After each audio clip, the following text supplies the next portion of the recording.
I don't know if you could hear me, so I'm going to repeat again. So this today's, I'm trying to teach you the monohybrid and dihybrid cross. Probably I'll just teach you today a monohybrid cross.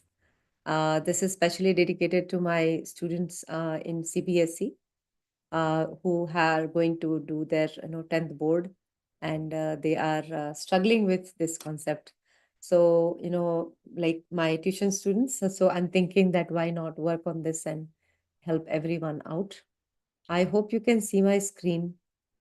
I'm not sure if it is you can see my screen here. Yes, so that's nice. I think you can see my screen. So let me explain you that what is the monohybrid cross. So this is a monohybrid cross. Why this is monohybrid cross? Because if you see, we have taken one single trait, right? We have taken one single trait, and this is for height, correct? So this is for height. Now, what exactly we are doing? You have heard of Mendel, right?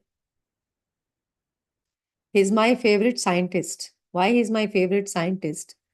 Because he is the father of genetics. And the time he was born, nobody used to go to colleges and universities to learn, right? And so he was self taught, self motivated. So that is the one thing I admire hugely about Mendel. The second thing is that in his whole life, he was never recognized that, he's the father of genetics. It was only done when he was recognized when actually he was dead. After his death, even after 30 years or so, people realized that what a great person he was. So since then, he is my favorite scientist. So he actually explains that why we are how we are, right? So monohybrid cross is the cross between two parents taking one trait.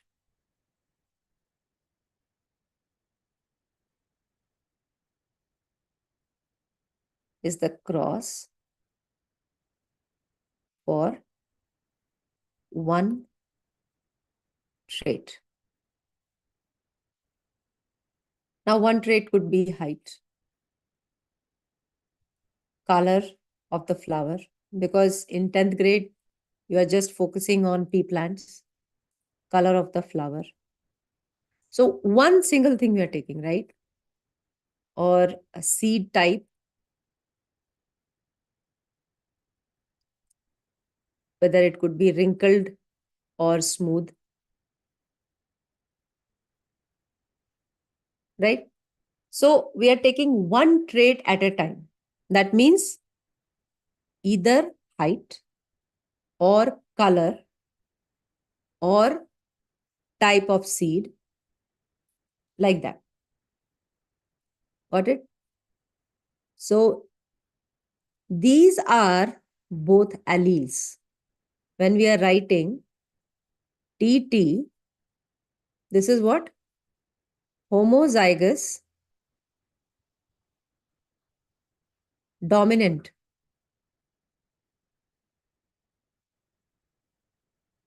All right? Why homozygous? Because you can see the both letters are the same.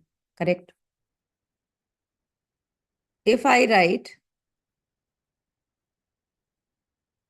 both letters are same. Correct?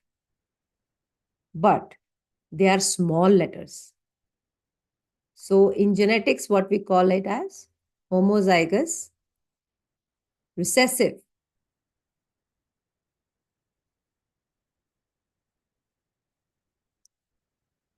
And the third type is TT. This is called as heterozygous. That means both alleles are different. Both alleles are same. Both alleles are same.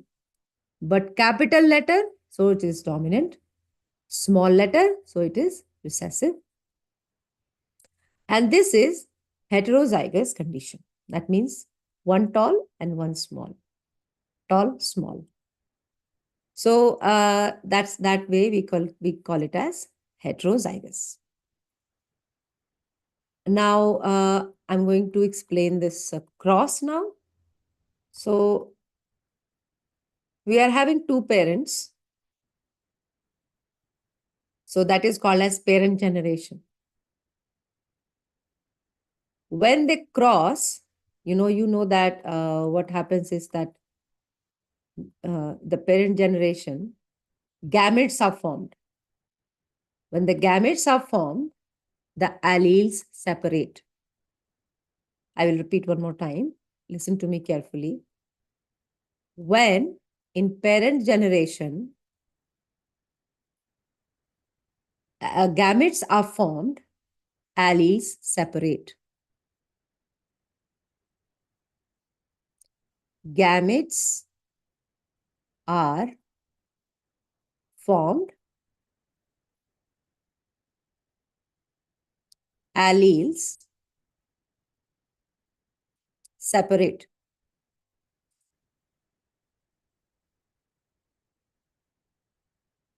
So it becomes what? If it is TT, it will become T and T. If it is TT, it will become what? I want you to write down in your book, like along with me. T, small t, small t. So this is also a gamete. This is also a gamete. Haploid, right? One set of chromosomes. This is separate. This is separate. And if it is heterozygous, what it will be? It will be T and T. So gametes are ready now. This condition. Okay. So what do we do? When gametes are ready, what do we do? We cross them. Okay. So when you are crossing, you can cross like this. Independent assortment. Okay. Here is the law of independent assortment. What is the meaning of independent assortment? That this one is dominant and this one is recessive, but they will still mix with each other.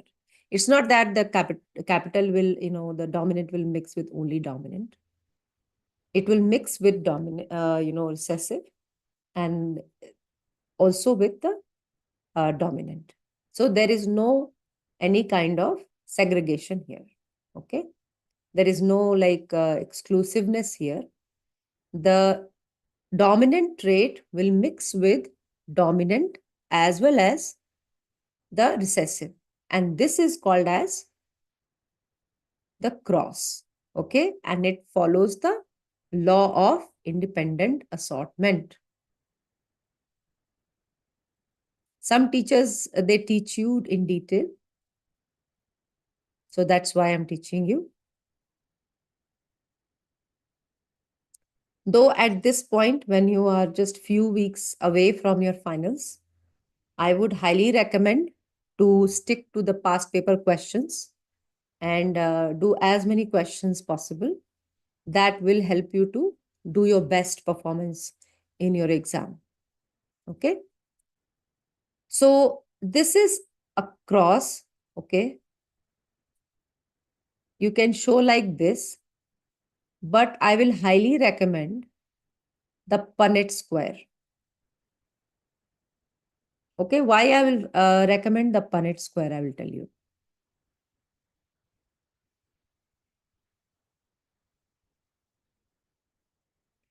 Because Punnett square gives you clarity. Okay.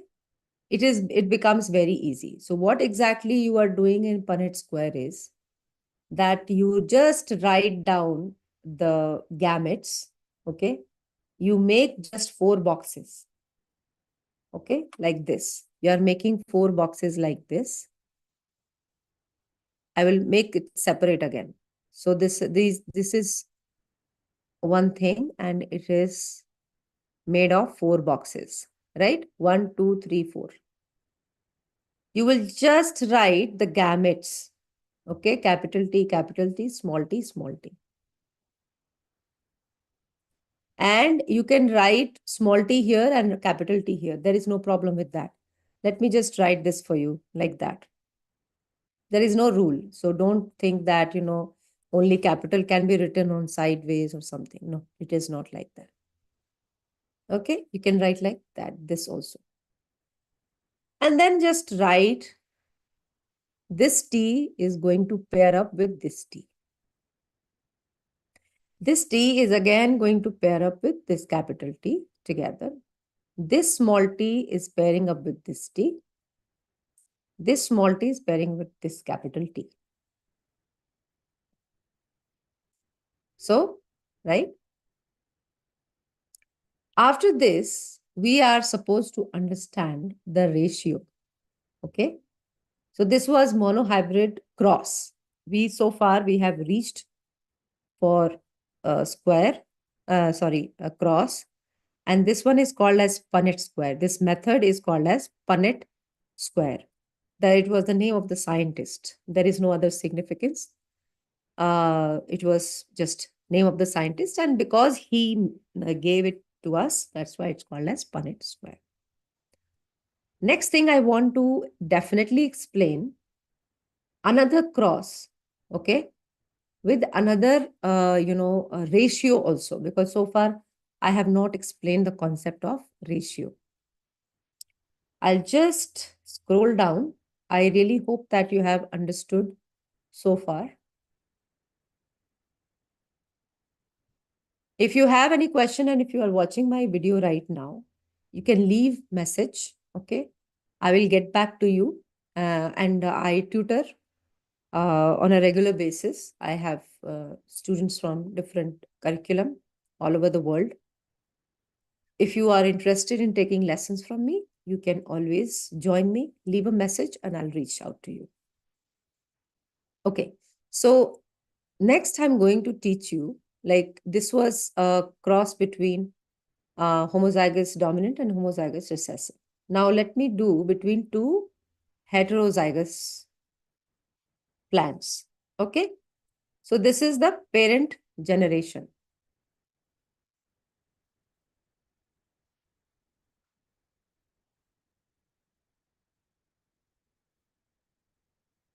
Now we will do the gamete formation. You know that we just have to separate that, right? If you circle it, it is little more clear, obvious to you. So that's why you can do like this. And I will straight away, this is called as F1 generation.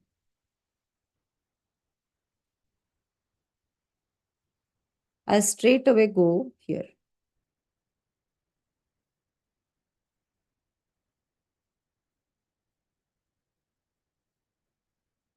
Familiar boxes, as you know, it is called as Punnett square.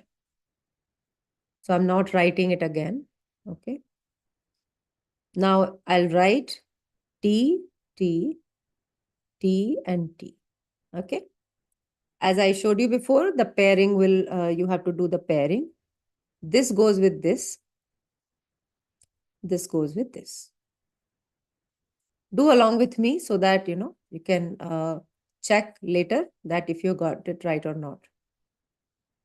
Now look at this one. This is small and this is also small. Now we have different kind of combinations, right? We have one where homozygous dominant. These two are heterozygous, and this is one is homozygous recessive, correct? So there are two words, ratios, you might have heard of in a lot of questions, you'll find this. One is called as phenotypic ratio.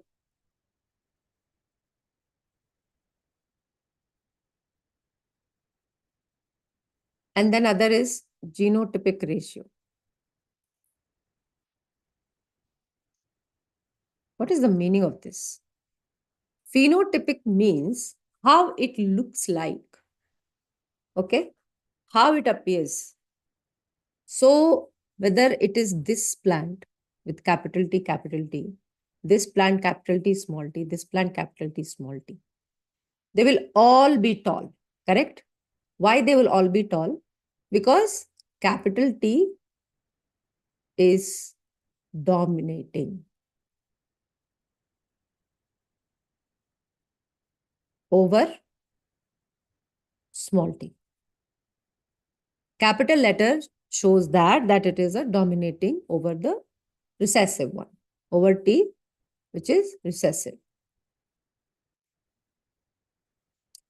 So if you just count, this is 1, this is 2, and this is 3.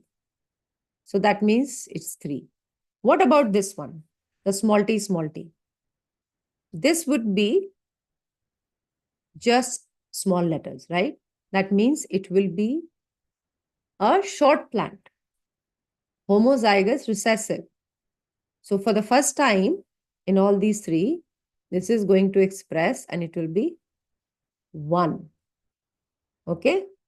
Tall, 3, short, 1. Phenotypic ratio. How it appears. Now, genotypic is little more detailed than this. What is the meaning of genotypic?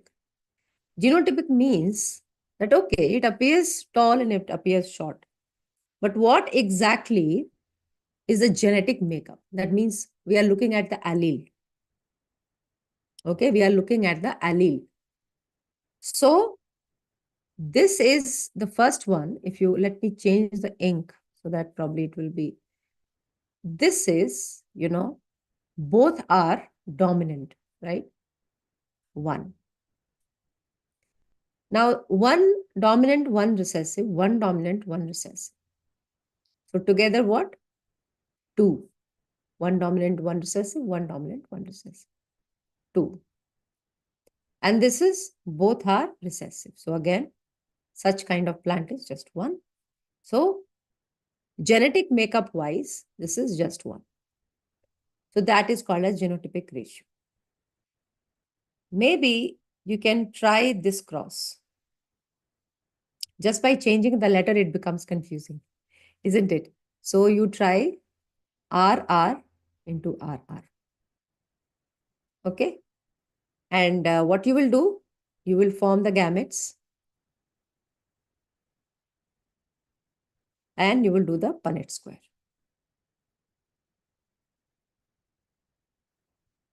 And also you'll give me phenotypic and genotypic ratios. Okay. So I think that I would like to stop here because, I have explained you and I have given work also. Next class, I'm going to explain you that how exactly the dihybrid cross works. Okay. And similarly, I will give you explanation on some important topics in chemistry and also in physics because I teach all three. In case if you want lessons directly with me, this is the time you just message, reach out to me. Okay. And I will. Okay. Thank you so much for watching. Have a great day.